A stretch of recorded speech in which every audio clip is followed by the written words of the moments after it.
You talk about the availability of gas being an issue at the moment. I mean, obviously it's going to be a difficult issue to resolve in the short term, but long term, where is the potential for gas and the availability of that gas and getting that gas out of the ground, be it offshore or onshore, and trying to bring down some of these prices? Well, this is one of the major issues. There are significant gas resources in Australia. Australia is already a very significant gas producer. We're currently the world's largest exporter of liquefied natural gas. We're not the world's largest pipeline exporter of gas by pipeline. That role is held by Russia.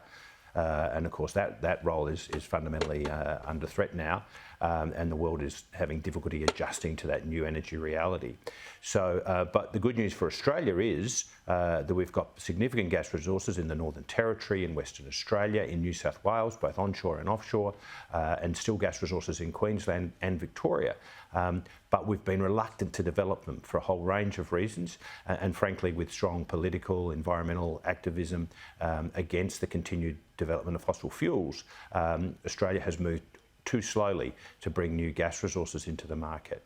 We've also moved not quickly enough to develop our renewable energy capacity. We mentioned South Australia as a case in point, but there are other areas where we just haven't brought sufficient investment into renewable energy. There's a lot of discussion around increasing our wind power generation, both onshore and potentially offshore. There's a lot of talk about hydrogen, of course, and the beginning of significant investments flowing into that space. But none of these things have kept pace with the evolution and actually the deterioration of our coal-fired power plants. So we've got a situation akin, I think, to the relationship between the fax machine and email. The fax machine didn't fall into disuse because governments had mandated email targets. We started to use email because it's better, it's more efficient, it's cheaper, and it uses less paper, and therefore it's environmentally more sustainable.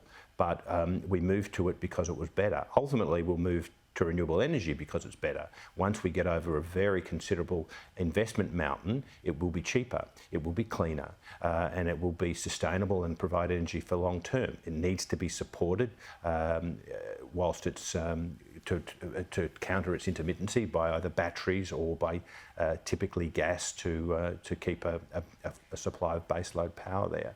But Australia's got a lot of work to do, and that's something, of course, the government's turning its attention to. But right now, in places like the Beetaloo Basin in the Northern Territory and other places, we've got gas resources that can and should be developed, and I think that will be a focus of policy for years to come.